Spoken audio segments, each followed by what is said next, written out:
মোহন বংশী বাজুচি মোহন বংশী অন্ধকার কারকক্ষ আলোকিত নূতন সূর্য শৃঙ্খল চিড়ি পড়ে মনকু মন তনুলতা বিভোর জননীর মোহগ্রস্ত অবস্থা স্বাভাবিক হুয়ে যমুনা উজাড়ি উঠে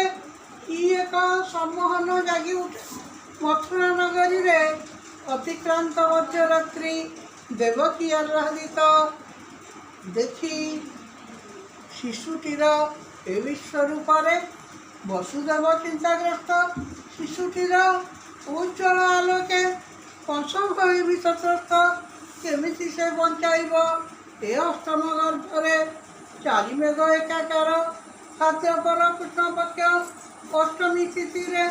ତ୍ରାଣକର୍ତ୍ତା ଆସିଛନ୍ତି କଂସକୁ ବିନାଶ ପାଇଁ। ଦେବକୀର ଅଷ୍ଟମ ଗର୍ଭରେ କୃଷ୍ଣ ନେଇଛନ୍ତି ଜନ୍ମ କଂସକୁ ମାରିବା ପାଇଁ। ଧରଣୀର ବକ୍ଷୁ ପାପ ତାପ ବିନାଶ କରିବା ପାଇଁ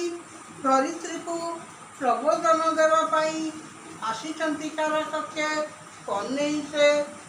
ବସୁଦେବ ଚାଲିଛନ୍ତି ଯମୁନାର ପୂର୍ଣ୍ଣ ଗର୍ଭ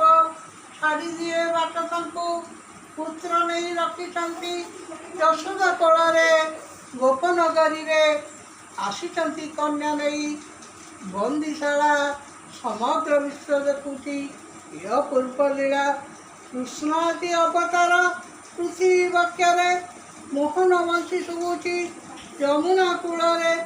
ବାଳକ କୃଷ୍ଣକୁ ଦେଖି ଚହଳ ପଡ଼ିଛି ଗୋପନଗରୀରେ କୃଷ୍ଣ ଜନ୍ମ ପାଳିତ ହୁଏ ମହା ଧୁମଧାମରେ ଯୁଗେ ଯୁଗେ ସେ ଏମିତି ଆସୁଛନ୍ତି ବନ୍ଦୀଶାଳାଠାରେ ଆଲୋକିତ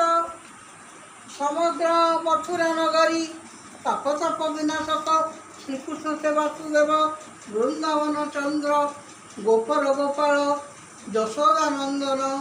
ନନ୍ଦ କୁମାର ପୃଥିବୀ ଆହ୍ଲାଦିତ ସ୍ୱର୍ଗରୁ ଦେବତା କରୁଛନ୍ତି ପୁଷ୍ପବୃଷ୍ଟି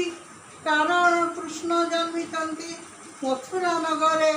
କଂସ ମାରି ପୃଥିବୀକୁ ରକ୍ଷା କରିବେ ବୋଲି ହୋଇଛନ୍ତି ଅବତାର। ଯମୁନା ଉଛୁଳି ଉଠେ ଆନନ୍ଦ ସାଗରେ ମୋହନ ବଂଶୀ ବାଜୁଛି ଅନୁରାଗରେ। Please subscribe my channel.